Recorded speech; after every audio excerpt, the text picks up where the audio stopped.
Bueno, gaur ikasiko dugu mugatzaileak zer diren.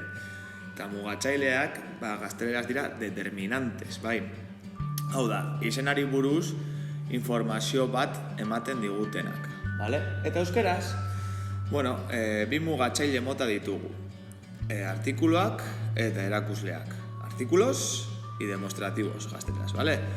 Orduan, mugatzaileak artikuloen kasuan zertarako erabiltzen dugu zerbait ezagutzen dugula adierazteko. Eta singular hau da, gauza bat bakarrik baldin bada, A bat itxasten diogu izenari. Eta plurala baldin bada, gauza bat baino gehiago baldin bada, edo pertsona bat baino gehiago dorrela, ak itxasten diogu izenari. Ordun, adibidez jarri dizuet hor adibidez da. Laguna eta lagunak. Laguna esan nahi du lagun bat, baina ezagutzen adibidez. Laguna liburua ekarri dit, badakigu ze lagunaz hitz egiten ari garen. Eta lagunak parkera joateko eskatu didate. Badakigu zein lagunetaz hitz egiten ari garen. Bai, gazteleraz izango zen el, la, los, las, vale? Determinantes, artículos determinados. Hemen, gauza bera, vale? Mugatzaileak artikuluak. Orduan, A eta ak ditugu eta itxasten dira, ikusten dugun bezala, hori, izenaren amaiera, depende bat edo bat baino gehiago baldin badira. Vale. Eta gero ditugu erakusleak. Erakusleak dira demostrativos, vale? Gazteleraz bezala.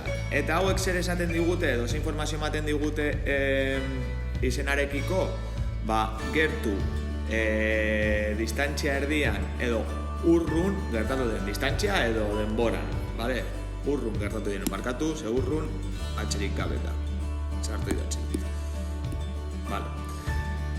Eta hori ditugu singularrak eta pluralak artikuluetan bezala, vale? Hau da, bat baldin badira edo bat baino gehiago baldin badira.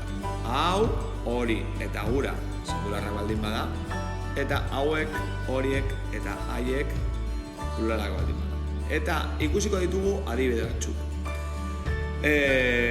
Nola dakit noiz erabili hau edo noiz erabili hori edo noiz erabili hura adibidez. Bueno, pues hau esan dugun bezala gertu dagoela edo gertu dagoela hori adierazteko balio zaigu, ez da?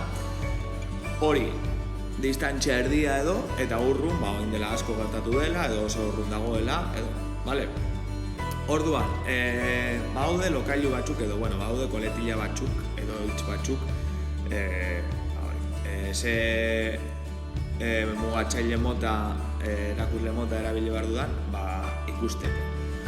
Adibidez, hemen dudan mahai hau, ze nire alboan dago, edo nire eskuan dudan arkatza, nire eskuan dudan arkatz hau, hau, segertu dago. Erdi, nola izango zen?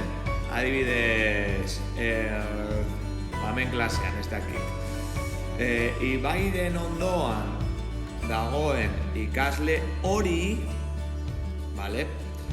edo hor utzi dudan liburu hori, hori esan nahi du distantziari. Eta urrun dagoen pilota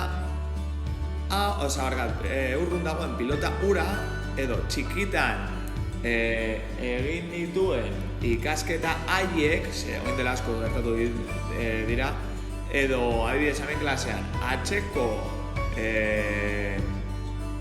kutsa haiek, orduan, depende zein distantzia dagoen, hau hori ura edo hauek horiek haiek, gertu hau eta hauek, distantzia erdia hori eta horiek, eta urrun ura eta haiek.